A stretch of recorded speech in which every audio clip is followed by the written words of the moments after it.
In this video, I'll walk you step by step how to set up and start using membership plans in your SimpleGym account. Membership plans control how much a member of your gym is billed and when they're billed. Let's get started. Clicking Plans on your menu will show you all of your gym's existing membership plans. Most gyms will want to offer members at least a few different plans. For example, many gyms will offer at least one monthly plan, a trial plan for new members, and a family plan for the primary member, as well as a secondary family plan for the additional family members. To add a new plan, click Create New Plan. First, we'll add a plan name. This name will be listed on your customer's receipts, which go out automatically every time a plan payment is run. We'll choose $99 monthly plan. Then add the amount that the member will be billed each time a charge is run.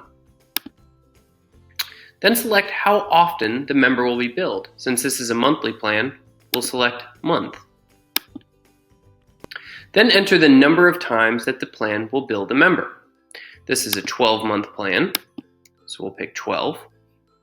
And finally, decide whether your plan should auto-renew or end after it's been run the number of times you entered.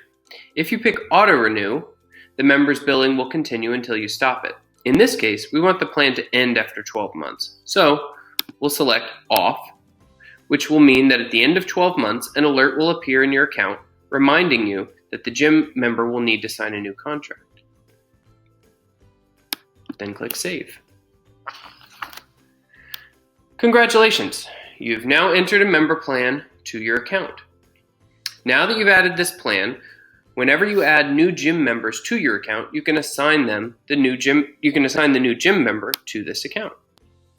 If you have any questions about membership plans, check out our detailed support article. Or if you have a question that we haven't covered, you can ask our team your question directly by creating a support ticket.